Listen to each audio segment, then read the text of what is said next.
Oi, gente, aqui é Daniel da Já Fui de Bike, do Sem Mais Desculpas. Eu tô aqui com minha tia Nana. Ela ainda tá buscando um nome pro projeto dela. Ela vai se apresentar para vocês aqui em breve. Aqui é Nana Bagdev do... Vocês podem ajudar a gente, inclusive, a chegar nesse nome. O objetivo dela estar aqui com a gente é continuar a série de vídeos que a gente começou, falando sobre comunicação. E o que é que isso tem a ver com o nosso trabalho aqui? Nós somos uma escola de bicicleta, como eu já expliquei para vocês. Nós acreditamos no poder transformador do esporte. A bicicleta acaba que é uma ferramenta muito poderosa porque ela é inclusiva. Então a gente trabalha essa ferramenta aqui para levar as pessoas para um lugar melhor. Que lugar é esse? É um lugar de transformação, é um lugar onde elas vão ter melhor qualidade de vida. Então, imagine que a bicicleta é um veículo, ela é um veículo realmente. O que nós queremos é que esse veículo leve para as pessoas mais qualidade de vida. E a comunicação, ela tem esse mesmo efeito quando a gente fala aqui de relacionamento. Isso. Né? A gente não se comunica, a gente não se conhece, a gente não entende muitas coisas que estão acontecendo se a gente não entende da comunicação. Então, com a palavra agora, Nana Bagdev para falar sobre o tema de hoje, que é... Culpa. Vamos lá, jogue duro, tia. Tá, ok, Dani. Obrigada aí por mais essa oportunidade de estar aqui, não é, nesse ambiente.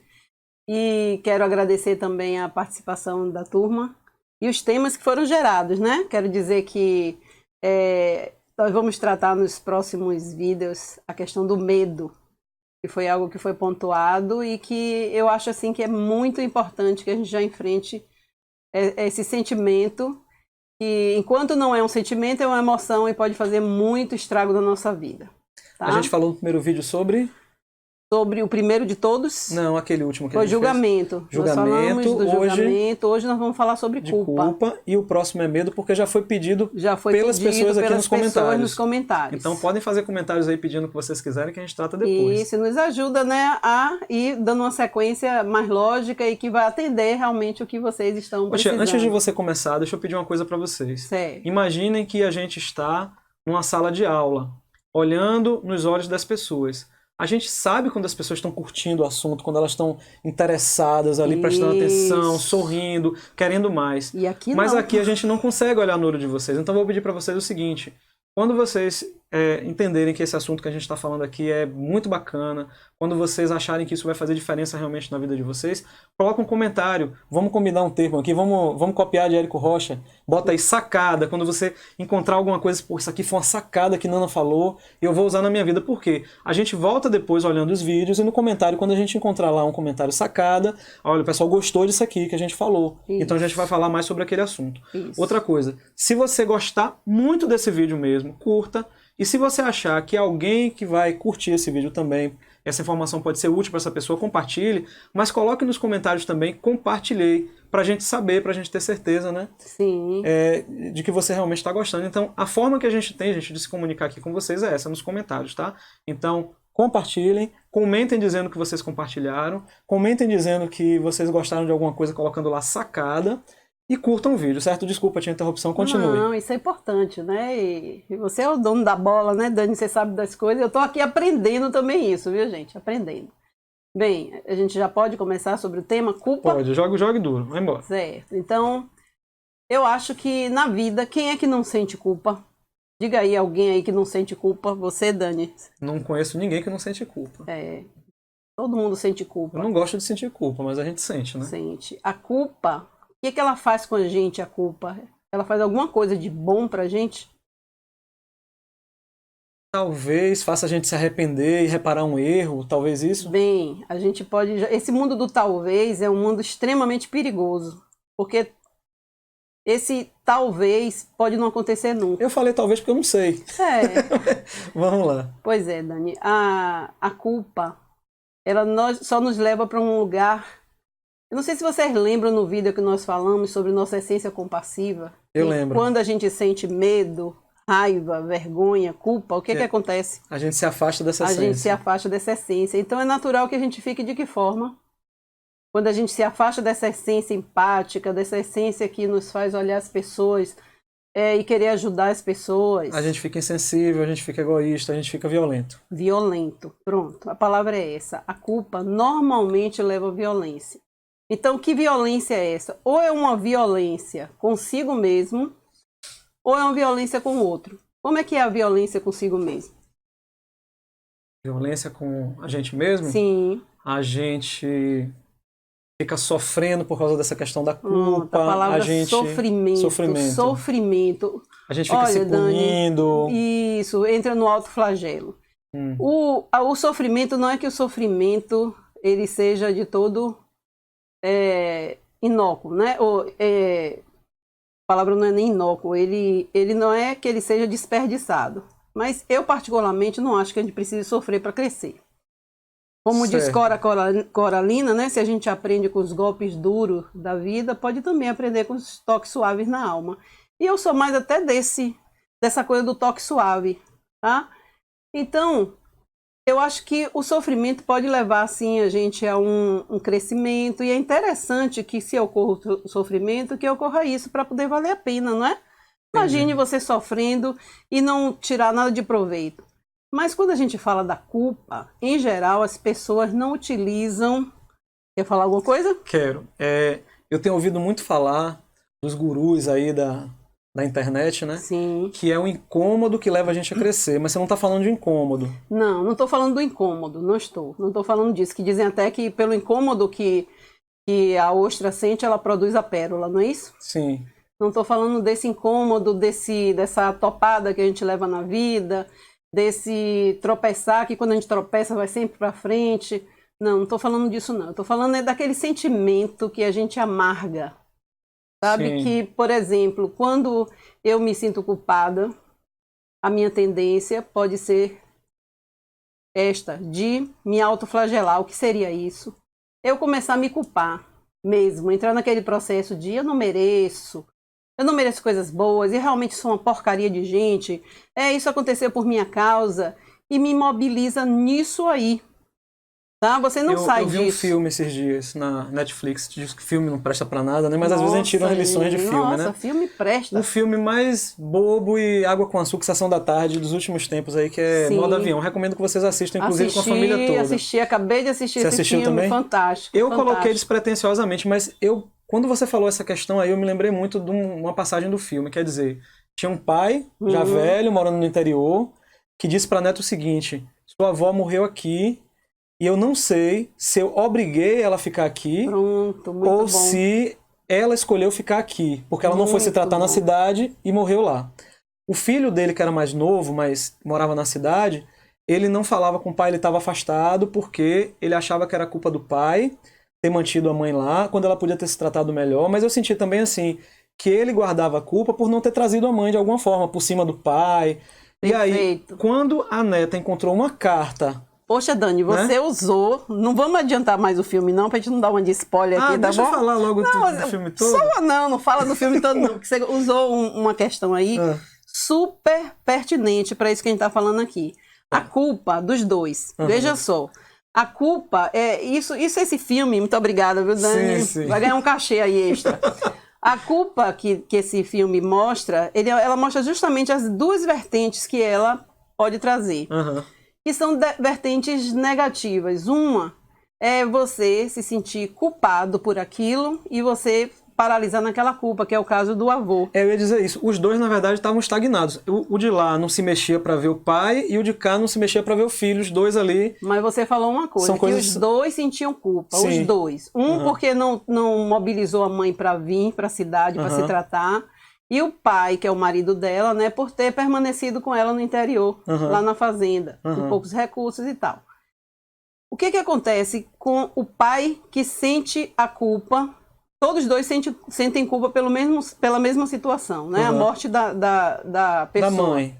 Da mãe de um esposa do outro. Sim.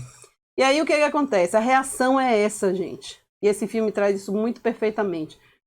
Ou eu introjeto esta culpa em mim, né? Vou introjetar essa culpa em mim, ou eu reajo com a pessoa, sentindo raiva dela, transferindo para ela, e aí eu não sei que eu tenho um sentimento de culpa, eu simplesmente sinto raiva. O filho sentiu raiva do pai, a vida o tempo toda, inteiro, né? Se fechou para ele, não conversava mais com ele. Não queria que a neta falasse com ele. Exatamente, bloqueou todo o contato com ele, por quê? Porque achou que ele era o culpado. Mas eu senti que ele se culpava mais até do que culpava o pai. Mas veja só, isso não era de início, não. Isso já foi na cura. No momento da cura. É isso que eu quero colocar. Deixa eu falar aqui de forma mais clara. A culpa, ela nos leva a dois caminhos. Ou eu me autoflagelo, ou eu sou algoz do outro. Entendi. Enquanto a culpa é um processo quase que inconsciente, né? Eu não sei que eu tenho... o sentimento não é muito aflorado ali, ou se for muito aflorado, a primeira coisa que eu faço é tentar tirar aquilo de mim. Então, ou eu sinto, vou repetir, tá? Ou eu vou descarregar aquela violência da culpa toda em cima de mim, me achando culpado, que era o caso do pai dele. Sim. O pai dele se achava culpado Se pela isolou lá no morte, aí se interior. isolou no interior. Se isolou de todo mundo, não quis saber de todo mundo. Ele foi a vítima, né? Se coloca como vítima daquela situação. E esse processo, gente, pode levar a uma tristeza muito profunda, pode levar a uma depressão e até a morte, quando a pessoa reage à culpa dessa forma. E a forma do filho foi o quê? Acusando o pai. O pai, ele se tornou algoz do pai. Ele fechou todo o contato com o pai. No momento que eles descobrem que eles sentem culpa, aí vem a cura, né? Qual é a cura? Ele começa a flexibilizar e deixa a filha ir para lá, ficar com o avô. Por questões externas, ele permite isso e daí começa um processo. Eles passam a se falar novamente por intermédio da esposa. Isso. E a filha... Posso contar mais um pouquinho do filme? Não, vai contar mais coisíssima nenhuma. A gente assiste o filme parece uma sessãozinha da tarde, né? É legal, é bem gostoso. Dá pra ver com a família toda. Dá pra ver com a família toda, é muito legal. É, período de férias, assim, adoro a sessão da tarde. Dá pra ver com a família, exatamente. E aí, mas o que eu quero colocar aqui é que culpa é diferente de responsabilidade. Quando eu sinto culpa, eu não vou para lugar nenhum. Eu vou para só dois buracos. Entendi. Ou me autoflagelar, tá? Ou descarregar isso em alguém. Eu tenho vários casos mesmo de pessoas que odeiam o pai, como o caso desse filme, né? Odeia o pai, odeia a família, cria um distanciamento muito grande. E quando você para conversar com essa pessoa, você descobre que ela tem um sentimento de culpa. E ela se culpa por alguma coisa, mas um mecanismo de defesa faz ela colocar isso para fora em forma de acusação de alguém. Alguém é que tem que ser culpado, não eu. Entendi. Percebe? Isso não é consciente. A gente não faz isso assim de forma deliberada. Eu vou jogar minha culpa no outro. Não, é uma coisa bem consciente, é de mecanismo de defesa. O nosso organismo tem muitos mecanismos de defesa. O nosso cérebro, gente, ele tem um viés, tá, de buscar o prazer e fugir da dor. E há momentos em que a gente está tão fragilizado que a gente não consegue nem atacar. A gente foge mesmo para dentro e aí assume toda a culpa mesmo, se sentindo aquela bola fora do campo, o gol contra. A culpa foi minha, foi porque eu estava ali, foi porque eu nasci, eu mereço morrer. E aí a gente sabe que isso pode descambar para depressão e para até a morte. Quantos casos a gente ouve de pessoas e quando você vai dialogar com elas, conversar com elas, você descobre que elas carregam uma culpa muito grande. Você lembra de algum outro caso assim que não seja filme? Eu me lembrei de outro filme agora, mas vamos tentar falar uma coisa que não seja filme, um caso de culpa, vou falar de um caso pessoal meu, real, concreto. Meu filho, na época, estava com 2 anos de idade, eu trabalhava 3 turnos. E eu trabalhava porque eu precisava, né, cuidar dele e tal, e o que acontecia? Ele ficava muito tempo com a babá. Sim. Eu achava aquilo natural, como eu acho que todo mundo acha natural, porque precisa, né, sobreviver e tal. Só que aconteceu um acidente com ele no parque. E a menina que cuidava dele chegou no meu trabalho com ele dentro de um táxi, todo ensanguentado, porque ele perdeu uma partezinha do dedo no brinquedinho do parque. E sabe qual foi a minha reação naquele momento? Descarregou em cima dela. Não. Não? Não, naquele momento... Descarregou em cima dele. Não. Eu me voltei completamente contra mim. Agarrei ele e saía gritando, minha culpa, eu trabalho demais, eu deixo meu filho exposto. Então veio todo aquele processo de culpa. E isso resolve o problema? Pelo contrário, não resolve nada, a gente cria um outro problema. Porque, agora, eu posso também me isentar de responsabilidade? Não. Não, tanto assim que o que é que eu fiz? Eu procurei realmente adequar a minha vida para poder ter algum turno livre. Entendi. Não é? fazer algo realmente Mas que eu essa culpa precisava. não lhe paralisou, então. Por quê? Porque eu reagi a isso, eu consegui. Você conseguiu perceber. Eu consegui também ajuda externa, a gente precisa procurar ajuda externa, não dá às vezes para a gente sozinho resolver isso, tá? Mas se a gente pensar assim, eu tenho responsabilidade sobre isso, a gente muda esse circuito. O que quer dizer eu tenho responsabilidade? Eu tenho uma parcela de ação em cima de tudo que acontece na minha vida. Eu não posso me isentar dos resultados das minhas ações, das minhas escolhas. Mas eu tenho que pensar de forma empática comigo também. Essa empatia que a gente cobra do mundo, a gente tem que ter com a gente. Às vezes a gente tem um pé no erro muito grande, sabe, Dani? O medo de errar. É uma das coisas que mais gera culpa, é esse medo de errar. Você tem medo de errar, Dani? Também exponho você assim, né? Eu tenho que dizer para você, tia, que eu tô me reconstruindo nesse aspecto aí, porque eu já deixei de fazer milhões de coisas importantes na minha vida, esperando, me preparando para quando eu fosse fazer, eu tivesse a certeza que não ia errar. Pronto. Isso Né? é um dos grandes elementos geradores de culpa. E eu digo para vocês hoje, eu aprendi recentemente, que a melhor coisa que você tem a fazer quando você começa um projeto novo é errar o mais rápido que você puder. Pra você não perder tempo errando. Porque quando você percebe o que tá errando, você conserta. E outra coisa, também não perder tempo no medo, né? Vivendo um medo. Você gasta energia, você gasta tempo, você gasta dinheiro com medo de errar. Com medo de errar. Gente, não é aquela frasezinha que já virou um chavão, só não erra quem não faz, não. É acreditar. Isso vem da culpa também, né? Claro.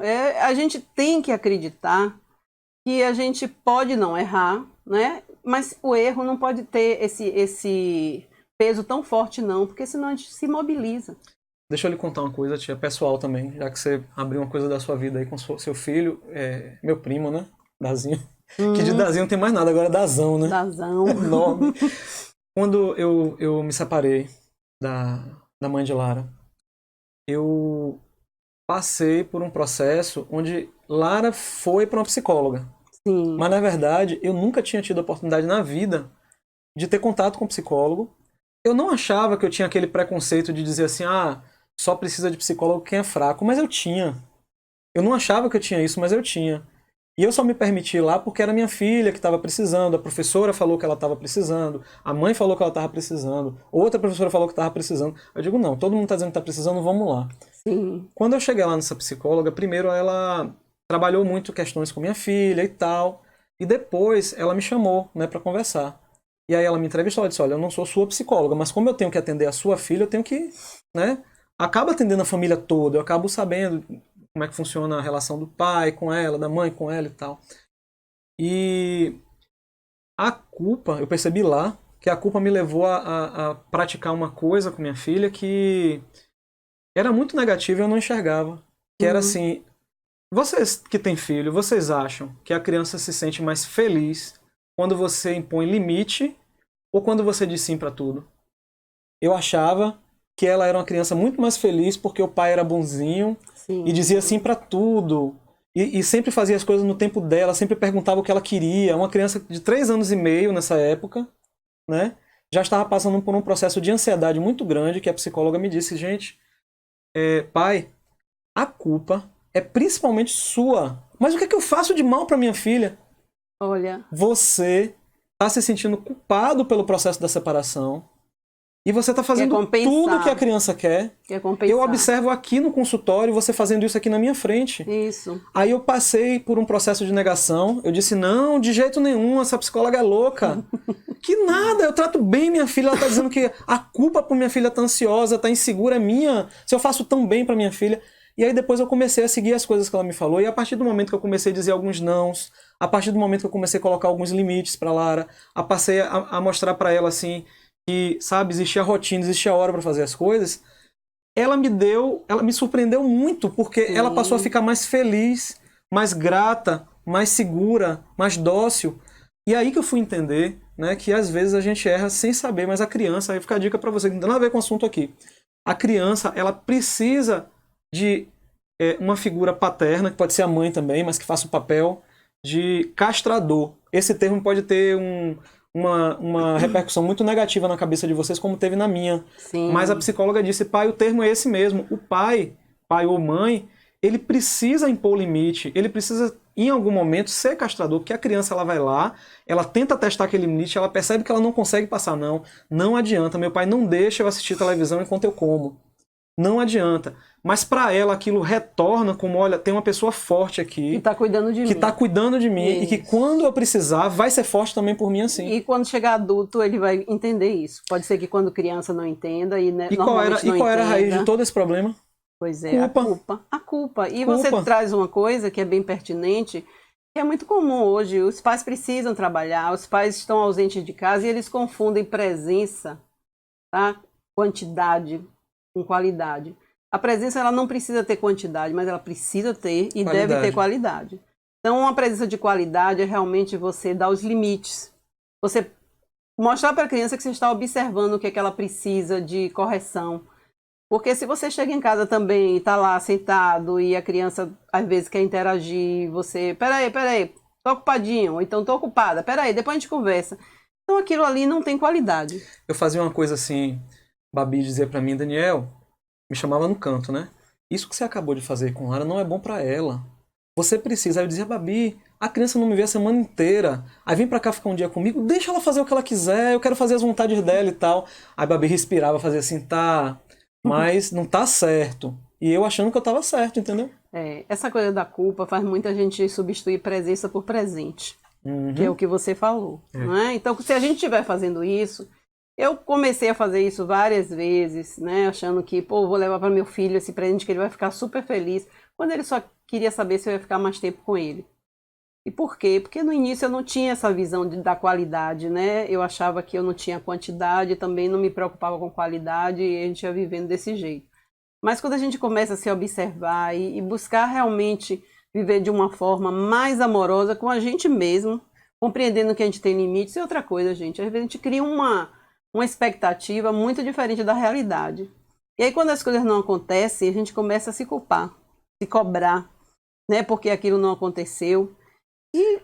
Tia, você falou uma coisa interessante que eu não tinha nem pensado nisso, mas assim, uma coisa que me ajudou muito a melhorar esse sentimento de culpa é entender, separar exatamente o que eu posso fazer e o que eu não consigo mudar, o que eu não consigo, por exemplo, eu posso criar uma expectativa de que Babi vai chegar aqui e vai ter uma determinada atitude. Mas eu não posso garantir que isso vai acontecer. Exatamente. E às vezes eu ficava sentindo uma coisa querendo por controlar. dentro, querendo controlar a situação. E no fim das contas isso era culpa, porque eu queria chegar em determinado lugar e me sentia culpado por não conseguir. Aí não, porque a Babi também não colabora. É só um exemplo, tá, gente? Não tem nada a ver com a situação real com a Babi, não. É só um exemplo. Mas isso vale para o motorista do outro carro na rua, para a pessoa que está na rua num bar fumando, né? Inclusive tem um negócio interessante para lhe falar, acho que se dá tempo que eu queria lhe falar. Sobre fumaça, sobre cigarro, sobre uma situação que eu passei esses dias com Babi aqui na rua. Bem interessante mesmo. Então, quer dizer, eu estava trazendo para mim uma carga de culpa muito forte por não conseguir fazer as coisas da forma que eu achava que deveria, mas eu estava levando em conta coisas que não dependiam de mim. Isso. Entendeu? Isso. Então, a gente tem que... Como é que a gente trata a questão da culpa?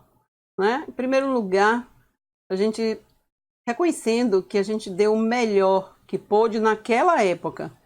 Porque a gente tem muito mania de olhar o passado com os nossos recursos atuais. Sim. Então a gente se julga pelo que a gente hoje é capaz de fazer, mas naquela época a gente não tinha o recurso que a gente tem agora. Então vamos ter um pouco, minimamente que seja, de empatia com a gente mesmo. E a gente precisa, né, ter essa empatia com a gente mesmo, a gente não vai ter com mais ninguém. E ter empatia é o quê? É você realmente reconhecer as suas condições. Isso não tira de você a responsabilidade. Aí eu vou repetir. E é um tema que a gente vai tratar nos próximos vídeos, tá, Dani? Porque muitas vezes a gente se isenta da responsabilidade. Eu adorei essa coisa que você falou. Culpa é culpa, responsabilidade é responsabilidade. É outra coisa. A gente confunde as duas coisas, né? Eu posso evitar me sentir culpado, eu posso ficar consciente, olha, não vou entrar nessa. Mas eu não posso me eximir da responsabilidade. Claro, você tem responsabilidade. Por exemplo, esse exemplo que você deu de dar limites ao filho.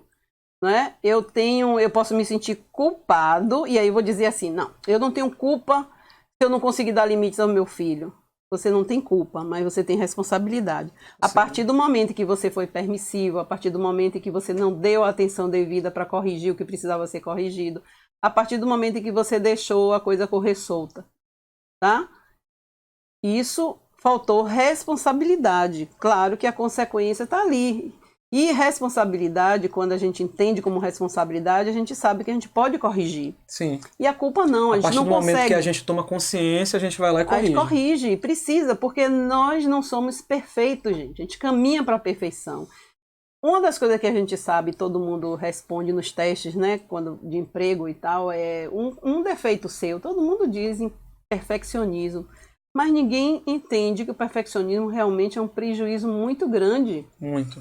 Não você é que buscar seja... o perfeito o tempo inteiro, você fica buscando o horizonte. É lindo, é maravilhoso, mas você nunca chega lá. Exatamente, né? Cria uma expectativa, expectativa você não gasta muito mais corresponde tempo, à realidade. Protela, posterga o início de determinadas coisas, porque não está perfeito ainda. Isso, né? isso. E aí cria aquela aversão ao medo, e o medo, realmente, o medo de errar, né? E o medo de errar leva você, consequentemente, ao sentimento de culpa, porque o erro existe. Não tem como a gente impedir que o erro exista. E se o erro te leva à culpa, claro que se você não compreende que erro é natural, você vai sentir culpa e vai viver culpa o tempo inteiro. Deixa eu lhe falar sobre uma coisa que eu li num livro que tem um viés assim um pouco budista. Sim. Ele diz o seguinte, que a gente não ganha nada olhando para o passado. Ele prega uma coisa bem radical, tipo assim, você tem que olhar o presente. Nem para o futuro você deve olhar, porque o futuro se faz no presente. Isso. Ele prega que você tem que estar planejando o futuro no presente e esquecer tudo do passado. Eu acho um pouco radical, você não acha não, tia? Olha, eu vou ser bem franca com você. Uhum. Não tem como a gente esquecer o passado. O passado, ele faz parte da gente, ele nos alicerça. Mas eu tenho certeza que quando o mestre budista, né, fala isso, é porque ele sabe que nós, principalmente nós ocidentais, nós ficamos muito presos mesmo no passado. Presos assim, do tipo culpa. Sabe? Eu não fiz como devia ter feito. Eu podia ter feito daquele outro jeito. Aí vem um arrependimento, né? Aí vem um remorso. Aí vem aquele sentimento assim de menos-valia. Eu não gosto de você não gostar de você. Ou entra num processo, se você for do tipo muito ativo, de odiar o outro. De procurar alguém para culpar. Alguém para se responsabilizar por todo... Olha aí a palavra. Se responsabilizar por tudo que aconteceu de ruim na sua vida. Para eu responsabilizar essa pessoa. Você responsabiliza a pessoa, joga a responsabilidade nela, né? Então, culpa, eu falo para você assim que, de certeza, não é uma coisa saudável que a gente deva cultuar e dizer, ai, que bom que eu senti culpa. Por exemplo, você bate quando é pequeno, né? Tem uma briga no colégio, ou com a irmã e tal, e aí você entra naquele processo de culpa. Você entra num processo de culpa, assim, com um espírito de renovação? Não. Não, você entra num processo de culpa com espírito de quê? Você se retrai, né? Eu vou ser castigado. Aí aquele pedido, aí que eu venho, né? Cabe sim, se você percebe que é responsabilidade, você cabe o pedido de desculpas. Um pedido de sinto muito. Sinto muito aquilo que aconteceu. Olha, eu não queria que fosse daquele jeito. Eu vou buscar fazer diferente. Né? Olha, eu refleti sobre isso e você consegue até fazer diferente mesmo. Agora, quando você se sente culpado, você não quer pedir desculpa, você começa mesmo naquele processo. Ou de autopurgação, né? Se autoflagelando, ou de procurar alguém para você transferir esse sentimento de culpa. Você já ouviu falar que uma dor, quando ela é muito grande, transforma a vítima em algoz? Sim. É justamente isso, né? O processo de culpa, ele não se encaixa na gente também sozinho. Muitas vezes vem da base de criação. Uma criança que foi muito, assim, desrespeitada na sua fala, no seu querer, que sofreu muita castração e nenhuma compensação, né? Nenhuma. Foi, assim, muito dentro do limite da rigidez. E quando fazia coisas de errado, que a gente chama de errado, né, inadequada, ela era castigada, exigia-se dela que ela sentisse vergonha, medo, que se arrependesse. Culpa, que se arrependesse. Ela tinha que se arrepender para poder como adulto que estava ali achando que estava educando aquela criança, me sentisse com o dever cumprido, né? Eu cumpri meu dever, porque a criança se arrependeu. No entanto, eu estava gerando só nela o quê? A culpa. Então, às vezes, a gente traz isso de infância. a gente se coloca muito nesse papel. Quem defende a bandeira da educação não violenta fala que a culpa, você educar pela culpa tem um efeito imediato, mas que no futuro não traz nada de bom. A gente só perpetua a violência que está aí. Né? É você prender uma pessoa sem nenhum processo educativo, como a gente vê aí as penitenciárias, como a gente vê, não vê o interesse, né, em cuidar dessas penitenciárias para que realmente ela tenha um papel, cumpra o papel dela de sócio-reeducação, né, e reinserção na sociedade. Você falou de penitenciária, tem aquele caso clássico, né, do pai que vai numa penitenciária perdoar o assassino do filho. Sim. E que no fim das contas, quando a gente analisa direitinho, ele sai de lá muito mais leve, livre. Na verdade, ele vai fazer uma coisa, na verdade, não é pelo outro, o assassino, ele vai fazer por ele. Por ele a partir do momento que ele vai lá dizer eu te perdoo, ele se liberta. Pronto, né, daquele sentimento de culpa. E você trouxe uma coisa muito bacana. Quando a gente olha e se pergunta, meu Deus, eu tenho tanta raiva do meu pai. Aí você se pergunta, o que eu acho que meu pai me impediu de fazer certo? Né? Aí você começa a ver as culpas que você tem naquilo ali. E você se sente culpado porque você não fez isso, não fez aquilo. Aí você começa a buscar se perdoar. Né? Buscar se acolher e ver, pô, mas eu não fiz aquilo. Porque antes você fazia, jogava o quê? Tudo nas costas do pai. Então você não analisava a situação. Agora que você tirou do seu pai e está colocando em você, percebendo que você tem uma culpa que você acha que tem, aí você começa a buscar esse processo de cura de si mesmo, Sim. né? De compreensão daquele momento em que você acha que você não fez aquilo. Sabe o que acontece, Dani? É incrível isso, como você imediatamente perdoa aquela pessoa que você colocou como alvo da sua ira. Você começa... que você estava transferindo toda a sua frustração, culpando aquela pessoa, quando você começa a tratar essa questão da culpa em você acaba perdoando outra pessoa. Aquelas pessoas que você, os agressores, né? Aquelas pessoas que você... Porque, na verdade, a gente sente muita raiva do outro também por um processo de culpa muito grande que a gente sente por algo que não fez. Se você pudesse dizer assim, qual seria o caminho para eu tratar uma... Vamos chamar de doença? Não posso chamar de doença não, né? Não, não é uma doença. Não é uma doença. Mas é um estado da alma, né? Que a gente se coloca... Então eu estou passando por um processo de culpa. Eu posso dizer então que a primeira questão é eu tentar identificar essa culpa, eu tentar trazer para consciência. Se você quiser, porque a gente sempre tem culpas, né? Culpas aí, eu não posso dizer nem a você que a gente vai começar daqui para frente. Vamos imaginar uma situação assim, que eu estou sofrendo muito por alguma coisa. Sim. Tá? E vamos imaginar que no fundo tem uma culpa lá. Tá? Então... Talvez o primeiro processo de todos seja eu analisar se aquele processo de sofrimento que eu venho tendo, no fundo tem uma culpa, você diria que começa por aí? Poderia ser, perguntar para você mesmo, né? Por que que toda essa ira dentro de mim jogada contra aquela pessoa? No que eu estou dentro desse processo? Ou às vezes contra mim mesmo, né? Contra você mesmo, você... Aí vamos imaginar que eu consegui a ajuda de alguém, ou que sozinho, depois de pensar muito, eu cheguei à conclusão que eu sofria de uma culpa muito grande. Mas aí eu não sei o que fazer. Primeiro processo... Olha só, eu descobri que esse grande problema aqui, que me atormentou durante 10 anos, eu descobri que é uma grande culpa que eu tenho. Sim. Eu não consigo nem falar sobre isso sem chorar. Agora quando eu falo, eu choro. Eu tenho culpa de tal coisa. Tô preso aqui, não consigo sair. Dani, dificilmente você vai sair disso sozinho. Você vai precisar de uma ajuda realmente, de uma ajuda de um profissional, não é? Entendi. Porque é tão forte que a gente faz isso com a gente que a gente não consegue... a gente mesmo decidir, sentar e dizer, pronto, eu vou agora me expurgar de todas as culpas que eu tenho. Não funciona assim. Ou então eu vou olhar para minha culpa. Esse processo de jogar no outro a responsabilidade de um erro que você acha que cometeu inconscientemente é um processo de expurgação da sua culpa, de trabalhar a sua culpa. Só que você não trabalha, né? Porque você não entra no processo, mas é uma dor tão grande que você não quer viver, aí você joga pro outro. Sim. Entendeu? Por exemplo, vamos supor que seu filho começou a usar drogas, né? Você tem um filho que começou a usar drogas. Certo. Aí você diz, mas o responsável por isso foi meu pai. Porque meu pai que ficava levando ele para lugares indevidos, contra a minha vontade, não sei o quê, dando dinheiro e tal.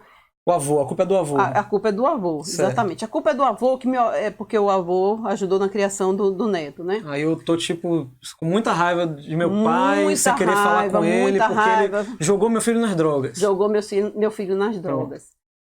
Lá um dia, num processo que a vida é muito generosa, gente. A vida sempre traz a gente para um momento, ou a gente de ouvir alguém falar, ou de alguém chegar pra gente assim, do nada contar uma história dela, e a gente começa a prestar atenção àquilo. Do nada acontece. A vida é muito generosa. Eu acredito muito em anjos invisíveis e encarnados, sabe, Dani? Aquela pessoa que você encontra no caminho, assim, que fala uma coisa pra você, que você estava embabascado ali sem saber como sair, e a pessoa aparece que chega pra dizer uma palavra.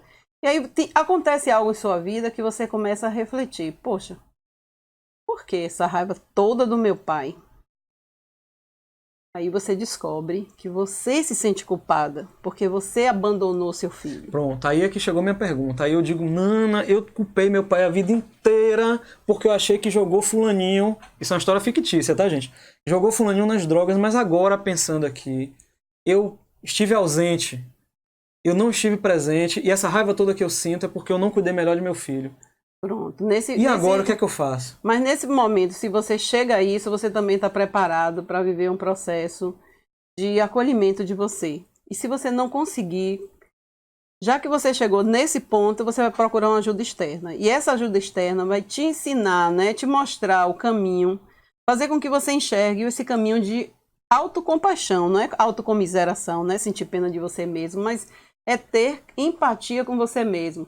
É descobrir que você também pode ser uma pessoa extremamente exigente, muito perfeccionista e que por ter medo de se comprometer com erro, você teve a responsabilidade de realmente deixar seu filho sendo criado pelo avô. Você teve uma responsabilidade naquilo, mas e agora? A gente vem para evolução, né? A gente vem para a vida para evoluir. Nem todos chegam ao mesmo tempo, nem todos evoluem satisfatoriamente, mas... Então, assim, eu tô entendendo que não tem uma fórmula mágica, não tem um caminho único. Cada um vai ter que descobrir seu caminho. E provavelmente vai precisar de ajuda externa. Alguns precisam, outros já são mais abertos, né? Eu acredito que pessoas que se quedam a assistir alguma coisa que fale sobre autoconhecimento e autodesenvolvimento, são pessoas que estão mais abertas para se perceber e aceitar as suas limitações, certo? De uma forma que não necessariamente precise ir para um psicólogo, precise fazer uma terapia, mas ele olhar para si mesmo, cuidar de si. Mas você acha que nesse caso, ir até o meu filho e tentar conversar com ele sobre isso pode ajudar no processo? Muito, muito, muito. Perfeito, Dani, perfeito. Se você teve esse insight aí percebe que você realmente em algum momento você se descuidou, você vai conversar com seu filho e aí você vai descobrir uma coisa fantástica, porque isso acontece muito, muito. Tem muitas pessoas que eu conheço que vivem isso e dizem: puxa vida, eu conversando com meu filho, no momento em que eu fui me colocar para ele, eu percebi que eu não tinha aquela culpa toda que eu estava colocando em cima de mim. Posso lhe contar uma história? Eu tenho uma afilhada que, para mim, ela é muito mais especial do que qualquer afilhada de qualquer outra pessoa, porque ela não é minha afilhada de verdade. Sim. Mas ela, quando era criança, mas muito pequena ainda, ela pediu à mãe dela para que eu ocupasse o lugar do padrinho que tinha desaparecido. Sim. Então eu tenho um sentimento muito forte, muito mais forte por ela, porque assim ela me escolheu. E ela me colocou no lugar de padrinho no momento que ela não tinha um pai presente, não tinha um padrinho presente. E ela conviveu comigo durante muitos anos, assim, todo final de semana ela estava comigo.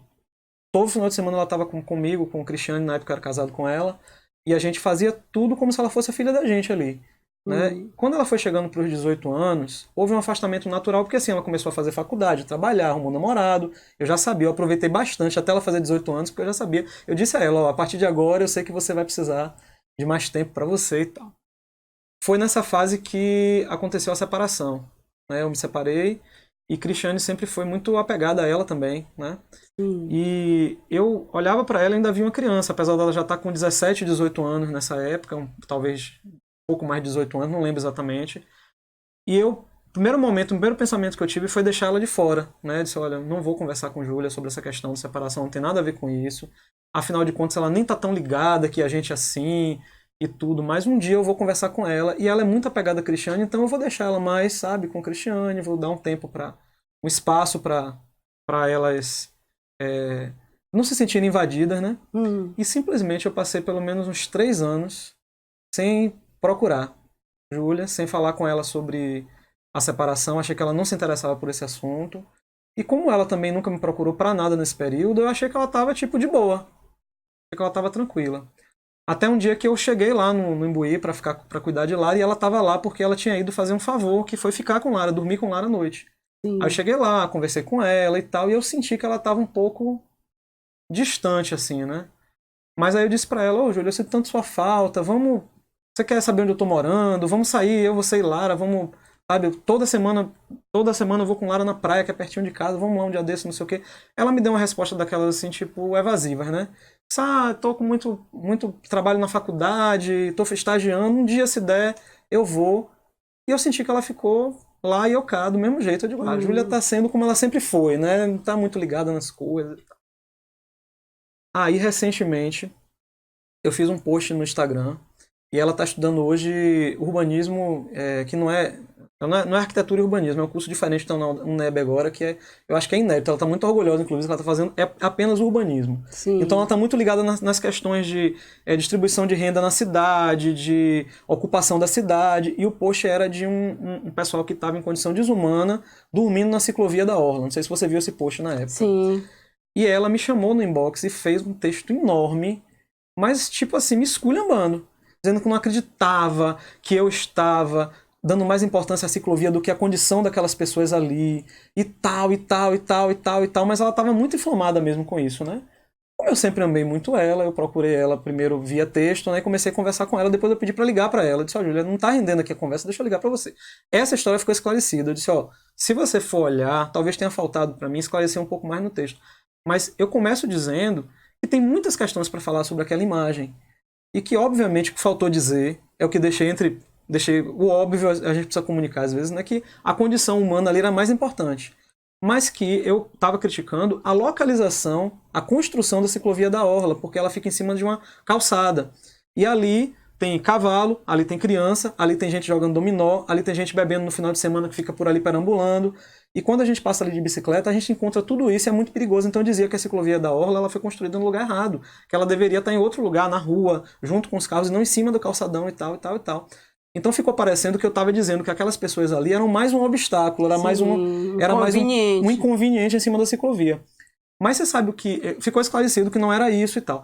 Mas você sabe o que foi que eu vi de Júlia nessa conversa? Sim. Eu disse, ô Juju, aproveitando que a gente está conversando aqui, poxa, eu estive com você naquele dia, eu lhe convidei para você, sabe, estar mais próxima, para você vir comigo aqui pra praia e tal, mas eu não vi nenhuma resposta sua, você não fala mais comigo e não sei o que e tal. Aí que meu chão sumiu. Ela decidindo, você lembra quando você se separou de minha Dinda? Eu disse, lembro. Faz anos isso. Ela, pois é. Aquilo pra mim foi um abandono. Aí eu disse, como abandono? Você acha que eu devia ter lhe procurado pra lhe falar da separação? Ela, não, mas você me abandonou. Olha, como ela percebeu isso, né? E hoje, quando você me chama pra sair, pra ir com você na praia, não sei o quê, é muito estranho, porque a gente não convive há muito tempo. E eu pensei, ela tinha acabado de fazer 18 anos. E nessa fase da vida, esses 6 anos, 5 Sim. anos, é uma eternidade E ela realmente. devia ter você como um referencial Ela forte na vida mudou, dela. ela amadureceu, ela se tornou outra pessoa.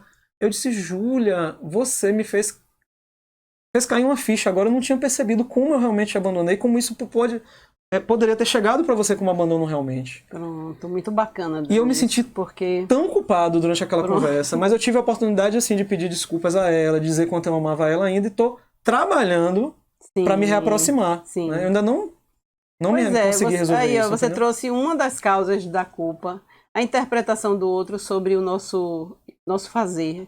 E às vezes a gente não tem consciência, nem tem intenção, não foi aquilo. Então por que não esclarecer? Mas assim, agora que ela falou, é óbvio que ela se sentiu assim. Ela se sentiu. Por que eu não percebi isso antes, né? Oh, mas exatamente, você não percebeu, para você aquilo não teve um peso que para ela tem. Por isso que é importante a gente conversar com as pessoas. A gente volta à questão da comunicação. A comunicação é muito importante, porque se a gente não fala, o que é que a gente gera? Gera ressentimento em culpa em nós mesmos, acusação no outro, tá? Uhum. Então a gente precisa esclarecer. Para ela, aquilo teve um peso, para você não teve esse peso. E isso não tem nada para você, não tem nada a ver com falta de amor. Não. É as pessoas se ocupando na vida, seguindo rumos. Quantas vezes acontece isso? Mas a gente precisa o que era conversar. Pra durar 1 mês, 2 meses, 6 meses, durou 6 Pronto, anos. Eu esperando o dia para voltar. Né? Agora veja bem. Dando espaço para ela. Isso, você até tendo essa postura de dar esse espaço, né, dar esse tempo. Não, e ela se ela precisar de mim, jeito. ela vai me procurar, ela vai falar comigo. Mas assim, ela nunca foi de falar comigo. Sim. Nem pelo WhatsApp. Ela simplesmente já sabia que ia para minha casa no fim de semana e ia. Pronto. Então, agora essa sua postura, Dani, de buscar ela para conversar e tal, mostra que você se sente responsável pela situação. É diferente da culpa. A culpa imobiliza. A culpa, ou eu digo assim, que menina. O que essa menina tá pensando da vida? Ela tem a vida dela, eu tenho a minha, o cara ocupado, cheio de coisa, me separei, vou ficar pensando nisso. A gente começa a jogar para o outro. Por quê? Porque a gente tá se sentindo culpado e não percebe que aquilo é um sentimento de culpa. Não, mas eu não sei se você percebeu.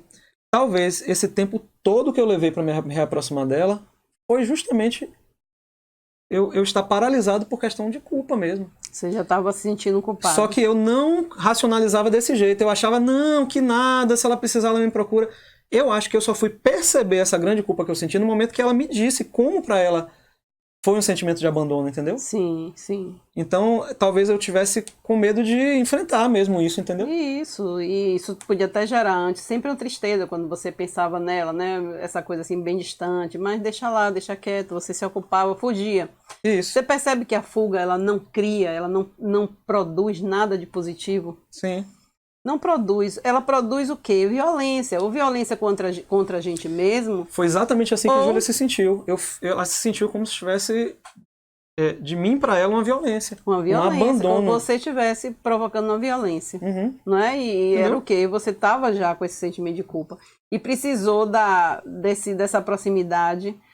E aí é que eu digo, agora, quando a gente tem consciência. E eu acho também que esse comentário tão raivoso que ela fez foi muito disso aí também que veio, entendeu? Sim. Né?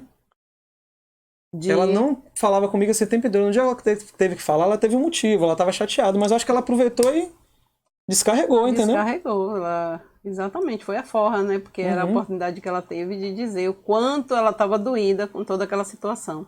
E que você não deu a mínima, né? Simplesmente se afastou. Agora a gente está se aproximando dos 48 minutos aqui de vídeo. Sim. Eu queria pedir, tia, se você tiver alguma conclusão para dar, alguma coisa, já começar agora. Certo. E se der tempo ainda, antes da gente completar 1 hora de vídeo, eu queria falar sobre um caso para você comentar também, mas eu acho que não tem a ver com culpa, ou talvez você até descubra que tem. Mas eu sinto a necessidade de falar sobre isso que aconteceu recentemente. É aquele caso que eu falei do cigarro mais cedo, lembra? Vou falar sobre ele. Certo. Mas vá lá, jogue duro. Não, mas é isso, né? Para resumir essa história toda, a culpa que a gente acha que é poxa, eu fiz uma coisa de errado, então... Não, normalmente a culpa não coloca a gente nesse estado de eu fiz alguma coisa de errado, eu tenho que corrigir, não. Pelo contrário, a gente entra num processo de violência contra a gente mesmo. O que você está dizendo. Eu acho que a gente encara a culpa de maneira completamente errada. Ou a gente acha que sentir culpado é bom porque a pessoa vai se arrepender e vai se consertar. É bom que se sinta culpado, então é bom quando a gente pensa nos outros. E quando a gente pensa na gente, eu acho que a gente não gosta de encarar a culpa. Então muitas vezes a gente encara como uma coisa, que nada. Entendeu? É porque você está falando de quem provoca o sentimento de culpa no outro. E eu estou falando do sentimento de culpa em nós. Porque você que provoca o sentimento de culpa em alguém é porque você usou de violência, né? Para corrigir um comportamento. Então você quer mesmo que ele corrija. Eu quis dizer assim, que... E aí você acha assim, que se ele se arrependeu... Vamos imaginar que eu vou conceituar a culpa. Sim. Sem eu ter tido essa conversa com você antes de ter pensado sobre isso. Ou eu ia pensar que a culpa era uma coisa boa, porque quem sente culpa se conserta. Certo? Ou eu ia pensar que é uma coisa boba. A culpa quem sente sabe... Sente, mas passa, E hoje eu vejo que não, é uma coisa que a gente tem que dar muita atenção. Tem que porque dar muita atenção. Pode roubar anos da nossa vida. Claro, imobiliza a gente, paralisa. Então a culpa, gente... Primeira coisa, vocês que estão nos assistindo, né? Eu acho que vocês já chegam nesse caminho mesmo de autocura. É de procurar, primeira coisa que a gente precisa procurar é ter uma relação mais saudável com o erro. Entender que o erro é um experimento. E algumas pessoas acham que o erro é um fracasso, outras acham que é uma experiência que não deu certo. E vai fazer de novo, e vai fazer de novo. Mas ele faz parte do processo de aprendizado. Faz parte do processo de aprendizado e o processo da vida. A vida mesmo. Por exemplo, Dani, a gente começou aqui com esses trabalhos aqui, né? Quantos erros, eu digo, ah, meu Deus, que coisa, calma, isso a gente corrige, a gente conserta. E aí não imobiliza a gente de continuar. Agora, se você não tem uma relação boa com o erro, melhore isso. Trate disso urgentemente. É a primeira coisa que você precisa fazer. Se você tiver uma relação boa com o erro, você não vai se autoflagelar nem procurar ninguém para despejar isso de forma inconsciente. Fantástico. Pronto. Fantástico. Pronto, Fantástico. é isso aí. Quer dizer, você resolve o problema na raiz, antes Na dele raiz, acontecer. eu vou, por exemplo, qualquer coisa que, ou antes de me sentir culpada, ou tô me sentindo culpada, não acho que culpa é uma coisa bacana, eu tô refletindo, não. Eu tenho algo que eu preciso tratar aí. É o quê? O erro que eu acho que eu cometi. Fantástico. Vou procurar Genial. tratar esse erro como algo de solução. E isso não vai tirar de você a sua capacidade de se responsabilizar pelo que acontecer. Pelo contrário, você vai se responsabilizar e pode acontecer de precisar para a sua filhada chegar e dizer, me desculpe, você tem razão. Pois Sim. bem, é isso. Ficou sucinto agora, Dani. Ficou ótimo. Ô tia, muito obrigado, viu, por estar aqui comigo mais uma vez. Tô aqui fazendo esforço para convencer essa criatura a criar logo o perfil dela no Instagram, para começar a fazer os vídeos dela. Aqui comigo também, ela vai continuar fazendo, mas para ela começar a fazer os vídeos dela também lá, para criar o público dela, né? Então, quem gosta desses vídeos pode se preparar que em pouco tempo vocês vão ter também o perfil dela para seguir. E é isso, né, tia? Em breve. Em breve. Com fé em Deus, em todos os anjos e santos. Ela tá um pouco insegura ainda porque ela não tá acostumada a fazer coisa assim, online. Ela tá acostumada a chegar e fazer a palestra, olhando no olho de todo mundo. Eu gosto. Eu que convenci ela tá aqui, né? Transformando isso no online, no digital. Porque ele sabe por que ele me convenceu? Primeiro que ele disse que estava aqui junto comigo, né? Para me dar suporte e a cortar todos os erros que eu cometesse. Olha como ele é, né?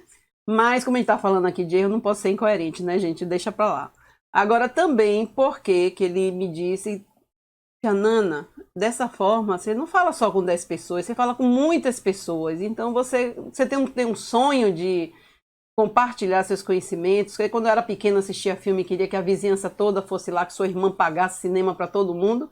Então agora você está tendo uma oportunidade de falar com muita gente sobre as coisas que você acredita, que dão certo, que você estudou para isso. E então eu tô nessa, né, gente? Mas com muito pouco jeito ainda. Não, tá. Eu acho que tá ótimo, sério mesmo. Falem aí o que é que vocês acham, viu?